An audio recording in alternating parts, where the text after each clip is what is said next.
everybody. I hope you all had an awesome spring break. I definitely did.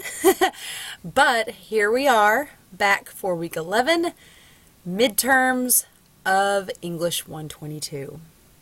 Woo! The class seems to go by pretty fast at this point, so there is a lot to talk about now that we're back from spring break. I want to go over some housekeeping things, but the very first thing I want to say, other than that I hope you had a great spring break, is to give you an update about paper number 2, which is our poetry paper. We did have an upgrade to the system over spring break, so I was not able to get on and grade your papers during that upgrade, and then this past weekend I was actually out of town, so I was not able to grade your papers then. So, my goal this week is to grade your paper number 2. Please bear with me. It will probably take me all week to get everybody's graded, but once I get your paper graded, you should be getting an email from me with feedback. Everything else from the weeks leading up to this week, though, is graded. So, the only thing missing is paper number 2. So, I'm going to try to just whittle away and do, a couple that I can a night and get those taken care of, but by the weekend you should have your paper number 2 graded and back to you. So don't fret, you will get a grade on that paper very soon. Alright, so let's minimize this and talk about week 11.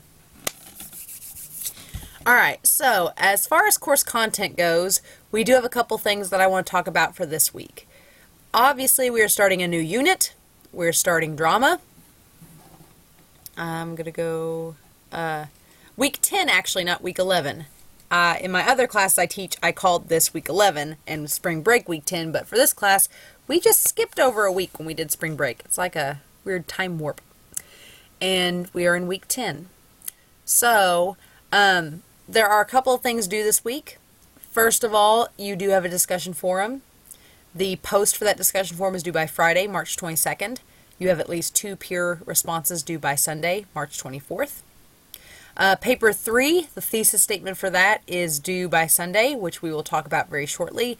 And the reading response number 4, which is our last reading response. Woo! It is due by Sunday. So we're going to finish up our reading responses this week. We're going to talk about paper number 3. And week 10, we're going to actually go through that. So real briefly, I want to touch on the reading response number 4. If you look at the document here, and I'll pull it up. Alright, for this reading response, there are 2 videos here. One is for Antigone and one is for Shakespeare's Hamlet. I will go ahead and tell you that the Antigone one is actually taken from a peer-made site, and it goes over the plot of that Greek play. Hamlet is actually taken from SparkNotes. It's the only time I'll use SparkNotes and it'd be okay.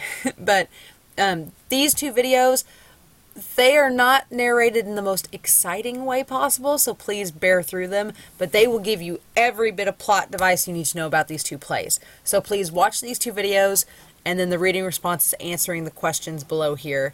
And yeah, this says due October 28th. No, I just didn't change it. It's due March 22nd. So just so you know. Don't hold on to this till October. But yeah, that's the reading response number 4. Alright, so we are going to talk about drama today. We're going to talk about chapters 26 and 27 in our textbook. But first, I want to go over the paper 3 guidelines. Paper 3 is probably our most straightforward and easiest paper in terms of structure. So what you're going to do is choose a play. Ideally, this play can be from any of the chapters from pages 1130 to 1934. So you've got basically 800 pages worth of plays to look through, which is quite a lot. So you've got lots of options. And if you go to the very front of your textbook, there's an index that shows you where each play starts and ends. So you can see all the different options you have in terms of plays to look through. Now, if you have a different play that you happen to have the playbill for, or happen to have a actual copy of the play, so for example, Sweeney Todd, there are actually full versions of Sweeney Todd on YouTube. The 1987 version has Angela Lansbury as Mrs. Lovett. It's so good. It's my favorite version of Sweeney Todd. But it's on there for free. So if you want to do Sweeney Todd as the focus of a paper, you can do that. If it's not a play from your textbook, though, you need to let me know where that play is coming from and where your source is. Okay? So I can make sure that it is legit and will work. Your paper is basically going to be an analysis of the play that you pick. So you're going to talk about the play in terms of character, setting, and theme, explain these terms and how they stand out in your play. What type of play did you pick? Is it modern American, classic Greek theater, Shakespeare, etc.? If it's not one of these three, is there a term in our textbook to describe it, such as comedy, tragedy, or intrigue? What makes it fit into this category? And then obviously what drew you to the play? What should the readers take away from the play? So you're basically just analyzing the play of your choice. Very straightforward, very simple paper, nothing crazy. It's all a very straightforward paper, which I try to contrast with the very elaborate poetry paper that we just did. So in terms of length, 3 pages, 3 full pages, 1-inch margins, 12-point legible double-spaced font. It should be an essay format with an introduction and conclusion. You do need to cite your textbook, or if you get your play from an outside source, you need to cite it. And you do need a works cited page and in-text citations. As far as due dates, the thesis statement is due by this Sunday. And actually, this is wrong. Oh, I'm so sorry, guys. The outline is actually due March 31st, so ignore that. March 31st is the due date. I'm going to be able to tell which one of you watched this lecture video, because if anybody emails me asking me when the outline is due, I'm going to say, well, in the lecture video, I said it's due March 31st, not March 24th. But if you want to go ahead and turn it in at the same time, you're more than welcome to. And then the final draft is going to be due April 7th. So we've got a couple weeks to work on this paper, about 3 weeks total to work on this paper, which is a little less than what we've got for papers 1 and 2. But like I said at the beginning of the semester, we spend the least amount of time on drama just because we have so many drama classes at SIC. You can do intro to theater, intro to drama. You can focus on plays if you really want to in another class. So we're just going to touch on the basics with drama for this class and for your paper. All right? And then the evaluation of the grade is down there below. So yeah, that's paper 3. Hopefully you find a play in the textbook or online, or that you have a copy of that you want to analyze. Pretty excited to see what you all choose. But for the rest of this video, I'm going to be spending it going over chapters 26 and 27, Drama Preview and Greek Tragedy. So in our resources, we have the drama presentation here. We're going to go over slides 1 through 7 today. All right. Ha! I love the old-timey theater look of this. Okay. So, drama, there is a specific difference between it and live theater and film that we see. So, live theater versus film versus traditional text or books. Obviously, books is the most kind of personable, intimate form here, and that's because you have your own voice when you read a book. You can picture characters and how they look and how they act and how they talk. When you see a film or a theater production, that sense of illusion is kind of destroyed, right? Because we can see what the actors look like. We can hear what they sound like. So it's not, we don't have to use our imagination as much as we do with a book. But film and theater are very, very different.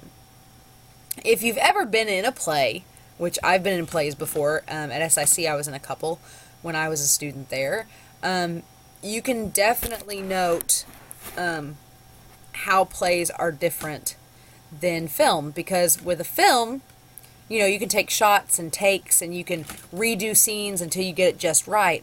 Once you start a play, you can't stop and redo. You just have to keep going and hope that the play turns out well. So live theater is kind of this scary experience compared to, film. And that's something that this chapter talks about, and your discussion forum this week is going to talk about that as well. Soliloquies and monologues. We've talked a little bit about monologue in previous chapters. A soliloquy and monologue, both of these are internal dialogue. Both of these types of dialogue occur in the mind of the character. The difference is, I always think monologue moments. A monologue is just a moment of internal dialogue in a scene. So like if a character is talking to themselves off to the side of the stage, that's a monologue. A soliloquy is an entire scene of that person just talking to themselves. And Shakespeare likes to use soliloquies. You see him using it throughout Hamlet. You see him using it throughout Macbeth. I mean, most of his plays have at least one soliloquy, one entire scene of internal dialogue. He just really likes doing that in his plays. So that's the difference. When you see on your exam, you'll see in soliloquy and monologue, just know that monologue is a moment, soliloquy is a scene. It's long versus short. An aside is when characters speak in quote-unquote private on stage. So if you see two characters kind of off by themselves on the stage talking in like lower tones, that's meant to be an aside.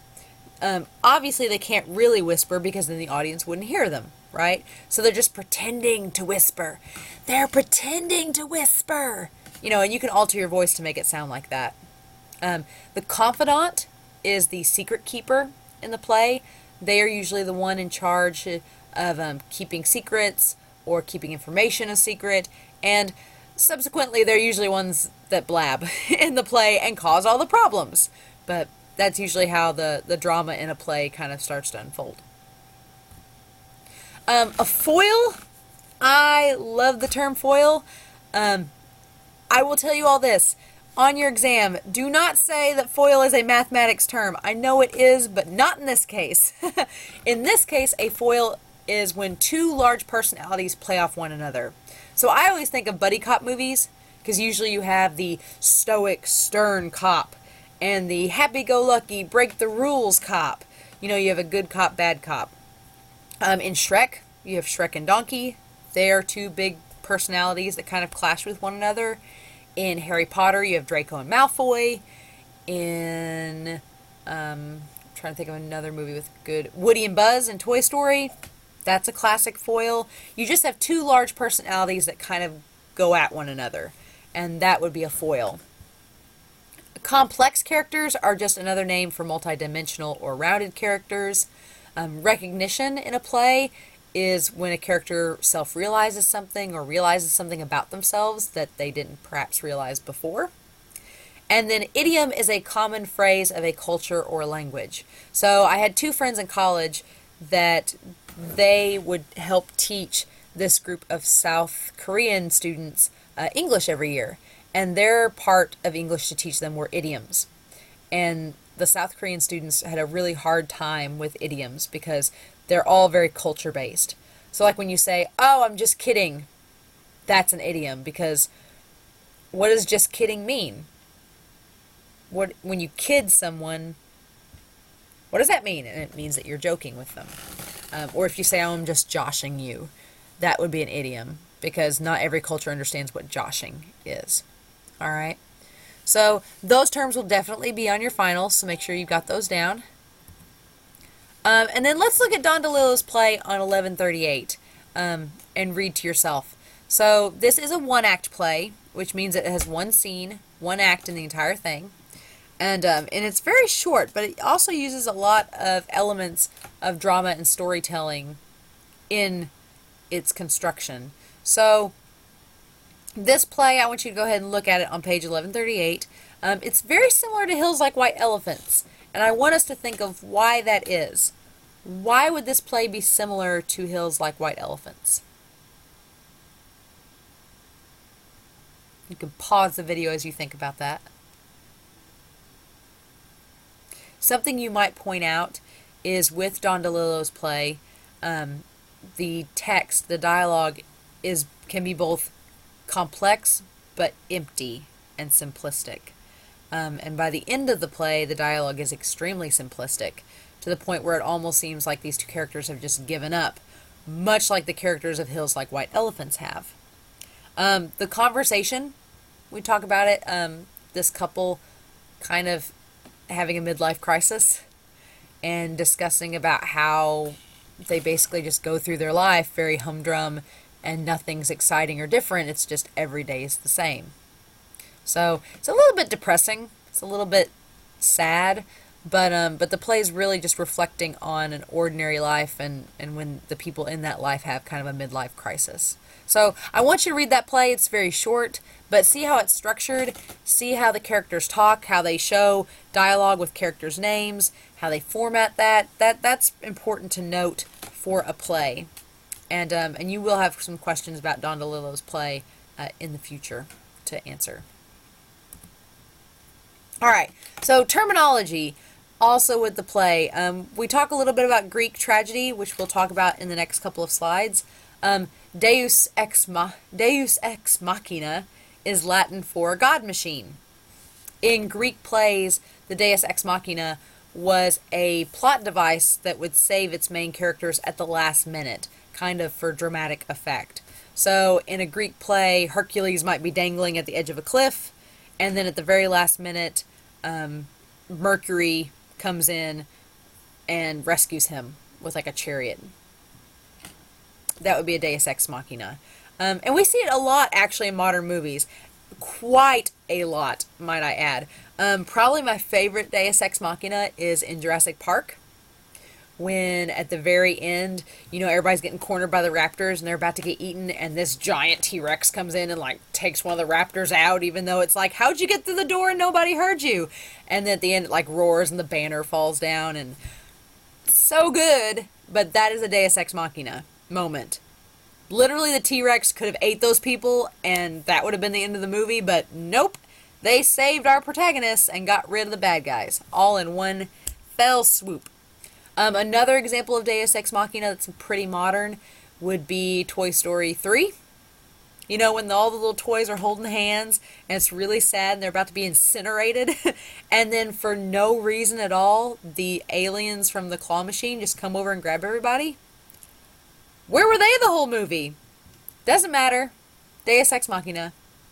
So some people write off Deus ex machinas as being bad writing or a poor plot, but I think if you use them well, like they are used well in Jurassic Park and Toy Story 3, you can get away with it and it's fine. But I love Deus ex machina as a term. I think they're fun to think about, and there's quite a few modern examples, so I'm excited to see what you all come up with for the exam when I ask you to give me an example of a Deus ex machina. Subplots are just small little extra plots that are throughout a play. They can connect to the play as a whole, or they may not. Sometimes subplots are left unanswered, for better or worse. An ode is very much like a eulogy or an elegy. It's a tribute, often sung by a chorus in a play, and a chorus is a group of people that typically sing the elements of the plot of the play to the audience. They kind of give us information without just saying it to us. And then there are plays that have rhymes at the end of them, and they are called rhymed couplets. Sometimes plays have these. There are some Shakespeare plays where he likes to use rhymed couplets. So our textbook also gives a good example of that as well. All right, so Greek tragedy. When we think of plays, Greek tragedy is probably the first type of play that we think of. And this involves several different types of characters. So obviously, the phrase that I see attached most to Greek theater is the phrase, "don't shoot the messenger," or "don't kill the messenger." That comes directly from Greek plays, because in most Greek plays, the messenger is the person that delivers news to characters in the play, and usually it's not good news. Usually it's something bad has happened, and the messenger has to relay that information to the audience and the other characters. Genre is a Greek word that just means types of writing. We've been looking at several genres throughout this class so far. And then complication is the problem or the starting conflict of a play. So it's wherever the conflict starts, that's the complication. The denouement is, I called it denouement for a long time, and then somebody was like, it's French. And I'm like, oh, I'm such a hillbilly. But the denouement is a unraveling of the plot that leads to the climax, and the peripety is the twist in the story that is often at the climax.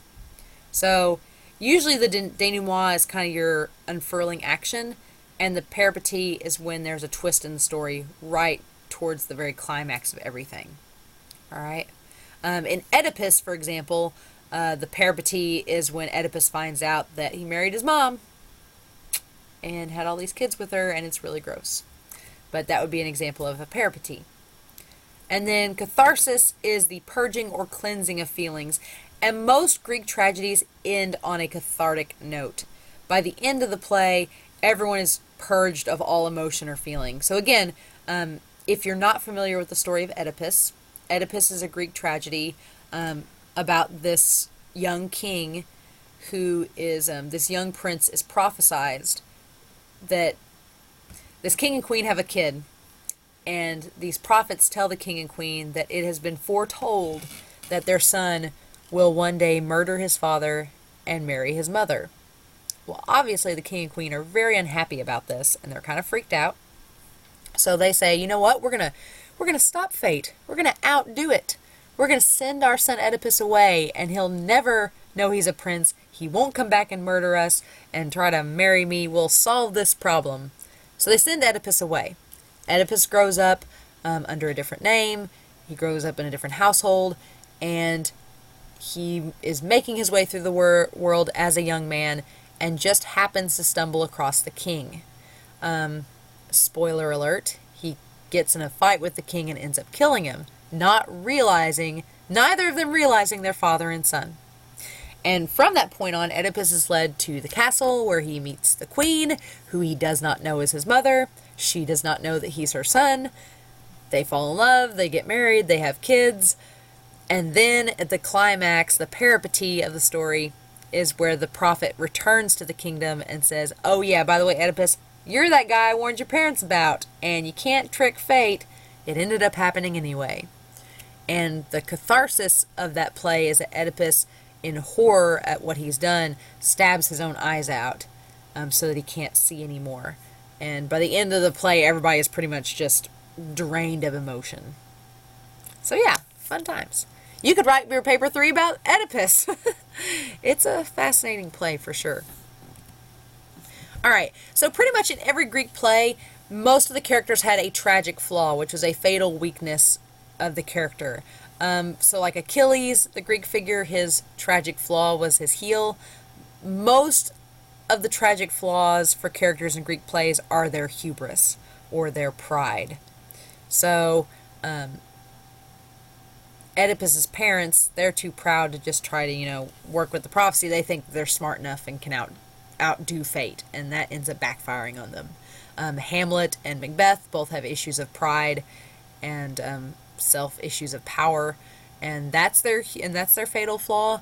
And every character pretty much has at least one fatal flaw in Greek tragedy. And Shakespeare based a lot of his plays on Greek tragedy. He based a lot of what he did on what the Greeks wrote about. So you can really see these terminologies, these terms here, kind of show through into Shakespeare's own plays as well. Pathos, if you talked about ethos, logos, and pathos in English 121, pathos, of course, we know is emotion. In Greek, it's also the word for suffering, so it's associated with Greek tragedy quite a bit. And then a lot of Greek tragedies focus on antagonists versus protagonists. And our textbook talks a bit about this as well. So, yeah. I like Greek plays a lot. I think that they actually hold up pretty well compared to plays that we see in some later years. But yeah, we're going to stop right there on the PowerPoint, because the rest of it we're going to catch up on next week with Shakespeare and American drama. So yeah, as far as this week goes, just make sure that you are doing your discussion forum, that you are completing the reading response, and that you're doing the thesis for paper number 3. All right. The discussion forum posts are due Friday, but all the other assignments are due by Sunday. Please note your outline is not due this weekend. It's due next weekend, the 31st, but you can go ahead and do it if you want to get it done early. And then as far as your paper goes, you can see I'm about to start on them. I'm going to get started on those, and like I said, I will slowly whittle through them. You should, by the end of this week, see your paper completed and graded, and I will let you know. Obviously, you'll have some time to revise it as well, and that should be posted online as well. All right? If you guys have any questions, let me know. Otherwise, I'm excited to have you all back in class. I hope you had a good spring break, and here is to an awesome first day back for the second half of the semester. See you guys. Bye.